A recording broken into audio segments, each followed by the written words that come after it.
The gin and tonic is one of the easiest cocktails out there, and to some it can even be maybe a little basic. There is nothing wrong with the original gin and tonic, sometimes simple is best. But with a little bit of effort we can take that simple 2-ingredient cocktail and elevate it to something that you'd pay $30 for at a professional bar. So today I'm making 3 gin and tonics, same cocktail in name and spirit, but 3 completely different experiences. Let's get started.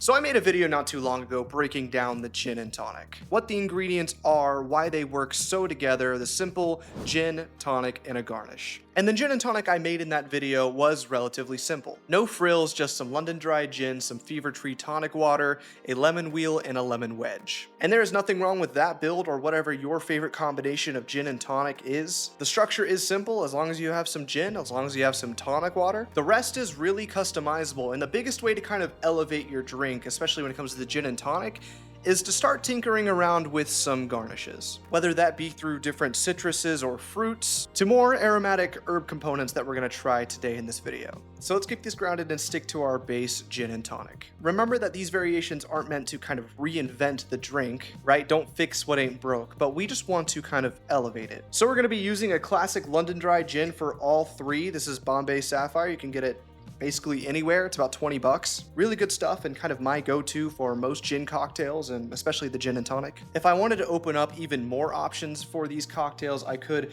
kind of go into different styles of gin like I talked about in my gin and tonic video, but I wanted to keep kind of one thing as like the control for the experiment, because the flavors can start varying widely when you start bringing in Old Tom gin or Geneva or Navy Strength, right? So we're going to keep the gin the same for all 3 cocktails, but we are going to be switching out for different tonic waters. They are all going to be classic tonic waters in the Fever Tree lineup that you can get. They're pretty readily available basically everywhere. I'm also going to stick to the same ratios for the gin and tonic as well. Usually 2 ounces gin and 4 to 5 ounces tonic water. Maybe I'll go 1.5 ounce gin. We'll see what happens. But the big differences here are really going to be the garnishes, and that's going to really bring the character of each one, and how a simple garnish change can really completely change the experience of your gin and tonic, but still keeping true to its roots and not changing it too much to where it feels like a completely different drink. These all are going to taste like a gin and tonic, but it's just going to have maybe different features, different aromas, little extra different finishes that kind of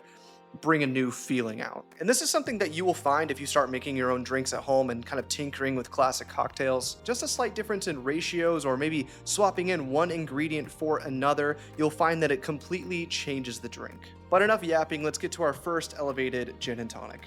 Gin and tonic number 1 is a very simple upgrade to your standard G&T, and in fact uses the same ingredients and ratios as I did in my original gin and tonic that I did in my last video, except for a few garnishes that we're going to add on. And unlike other gin and tonics or other drinks in general, the garnish actually comes first. So to make our first elevated gin and tonic, we are first going to line our glass with 3 long cucumber slices. Drop our ice cubes in, and then we're going to add 2 ounces of our London dry gin. Then grab our Fever Tree Indian tonic water, or sometimes just called premium tonic water, and pour about 4 to 5 ounces right off the ice there. Give it a quick lift and a half stir up on the ice. And time for our other garnishes. I'm going with 1 lime wheel dropped in there like so, and then lastly a nice sprig of fresh mint. This is going to be aromatic, herbal, citric, and refreshing. A perfect entry-level upgrade for the gin and tonic. So we have it right here. Obviously it looks great. This is exactly what I think of when I think of like a nice summer or spring kind of elevated gin and tonic. And this is the one that I actually often make, whether it's on the weekends wanting to relax and maybe wanting to go a little bit of that extra mile to kind of elevate the drink instead of just doing a lime wedge, which is perfectly fine too. But there's something about the cucumber that's very subtle with this, and of course the mint really helps with the aromas on the front. Wow, it's delicious. The cucumber really comes through there. It's kind of like, have you ever had cucumber water? You know, like in the big jars, and there's like a bunch of cucumbers in there. It's subtle. It doesn't totally take over what you're drinking to where you feel like you're just drinking straight cucumber, but it adds, I think, a lot, I don't know, more of a complex flavor than just a normal tonic water. And then of course the mint comes through. There's something about lime and mint that just goes so well together. That's why the mojito is such a classic and, you know, beloved cocktail. There's nothing that says refreshing more than this right here. No complaints at all, just a darn good gin and tonic. Now on to number 2. All right, now we're gonna get a little bit more creative. We're first gonna be switching out the classic Fever Tree Indian tonic water with instead elderflower tonic water. This one gives a little bit more sweetness while adding a lot of those kind of floral notes that you would normally get, say, if you've ever had Saint Germain, which is an elderflower liqueur, and a little bit of a citrus note in there as well. It almost goes a little too far on being too sweet if you just use it like a normal gin and tonic. So if you like sweeter drinks, you might like this better than the other Fever Tree Indian tonic water, but it's still pretty balanced and hopefully will go great in this variation. So to make our second variation in our elevated gin and tonic lineup, we're first going to do a quick infusion with some blueberries and gin. I'm going to muddle about 4 to 5 blueberries in my tumbler and then add about 2 ounces of gin on top. I'm going to shake well with a few cubes of ice to get it nice and mixed and slightly infused into a sweet blueberry flavored gin. Then get your glass filled with ice and then squeeze 1 wedge of lemon juice into the glass and then double strain your blueberry gin in the glass. Then take your elderflower tonic water and pour it off the ice, about 4 to 5 ounces. And lastly, for our garnish, we're going to add a lemon wedge, about 3 to 4 more blueberries, and a sprig of rosemary right on top. And there is your fruity and floral variation to the classic gin and tonic. This is the finished product right here. And obviously the first thing about this that really sticks out is the presentation, which is so key, I think, in cocktails.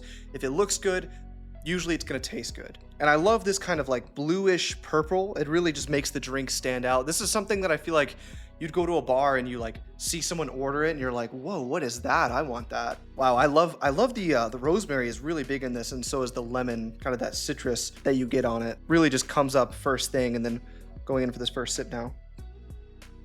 Wow, that's good. It's a lot sweeter than I thought it would be. I was a little worried that maybe the lemon juice would take it, too far as like the bitterness, even with those blueberries. But the elderflower tonic water is a lot sweeter. Like I said, it almost has even like a little bit of a syrupy kind of finish to it.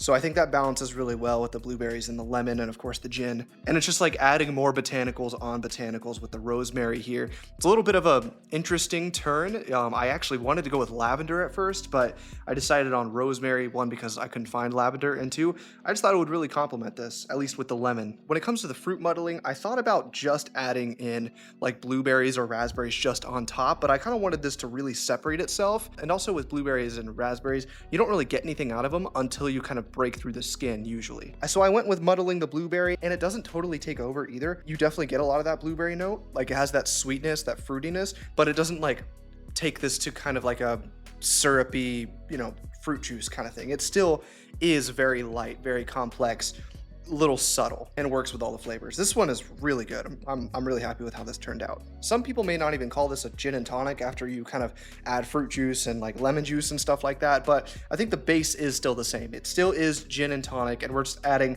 slight tweaks to the recipe to kind of elevate it. But really good. I might like this better than the first one, honestly. All right, on to our last variation. Now for the last one, we're gonna go in a similar direction as we did with the second variation, except with a different kind of theme. We are switching the tonic water out again. This time we're using the Fever Tree Mediterranean tonic water, which this one gives more of kind of an herbal component than other tonic waters. Very aromatic and a lot of citrus, like kind of lemon and grapefruit. And then we are gonna go with a different kind of fruit theme as well, and a different herb. So for our last variation in our elevated gin and tonic lineup, we are first going to muddle some pomegranate seeds into our tumbler, maybe around 2 or 3 tablespoons, and then add 2 ounces of our gin. We're then going to shake it up with some ice to infuse into our new pomegranate gin. Then we're going to double strain that over our glass filled with ice, and then add our Fever Tree Mediterranean tonic water right off the ice, about 4 to 5 ounces. Now for those garnishes, first thing we're going to do is add a slice of red grapefruit, a sprig of thyme, some pomegranate seeds, and lastly, for even more aromatics, a spritz of grapefruit peel. All right, variation number 3 also looks incredible. I love the bright pink that you get from it. Aromas are really nice. Obviously, that little extra grapefruit punch that you get at the end. I think grapefruit, I'm not a huge fan of grapefruit juice, but I love the smell that you get from grapefruit. And of course, the thyme is very subtle, but I think it really comes through. And then of course, you get a little bit more of that pomegranate, very sweet smelling. Oh wow, that's good. That Mediterranean tonic water is a lot different actually. It tastes a lot different than the Indian, and of course the elderflower tonic water as well. This is definitely like the most complex of the 3. I don't know if I like it the best, but I love the presentation of it. I love obviously the pomegranate flavor and a little bit of that grapefruit coming in. And then of course the subtle amount of thyme. And then we're also forgetting about the botanicals and the gin and how that works well with the tonic water. I mean, we're taking a cocktail that is borderline perfect on its own, gin and tonic water. You don't need to add anything, but when you start adding a little bit more of those different ingredients, you know, a little bit of muddled fruit here, or a little spritz of grapefruit, or maybe some extra herbal component like thyme here, really adds like so much more depth to it. Oh, that's fantastic. This is like literally the Mediterranean in a glass right here. You can say that the blueberry one was kind of like from France. The cucumber, mint, lime, that's kind of like maybe Caribbean or maybe even, I don't know, Spain or something. And then this one reminds me of like a Mediterranean, like Italian, kind of Greece or something. Really happy with how all of these have turned out. So let's wrap this up. So here we have all three in a row like this. Obviously they just look fantastic. And honestly, it's hard to choose which one I want more. But it's crazy to me how these are basically kind of the same drink, at least the same base, except for just a few minor upgrades, such as muddling some fruit to go along with the gin, or just adding in some kind of herbal cucumber slices or mint, different herbs, different aromas, and different flavors that come together to bring kind of three completely different experiences. Hopefully this inspires you to make variations with ingredients that you like. It's really simple. Just pick your gin style, pick your tonic of choice, and then pick your garnishes and see what goes good together. Add fruits, herbs, spices, or whatever you want, or you could just keep it simple. You don't need to do all this to have a good gin and tonic. But if you want to take it just a little extra mile, it's not too hard to do so, and hopefully I inspired you guys to do the same today. Look, I'm not a professional bartender. I've never worked behind a bar. I'm just someone who likes to make good cocktails at home and share it with y'all on the internet, and I have a long way to go. And going out to restaurants and bars can be pretty pricey nowadays, so why not try to make them for cheaper in the comfort of your own home? Anyways, I hope this helps somebody. If you're into more home bartending videos or anything else on my channel, be sure to stay tuned for more Jack's Japan. See you later.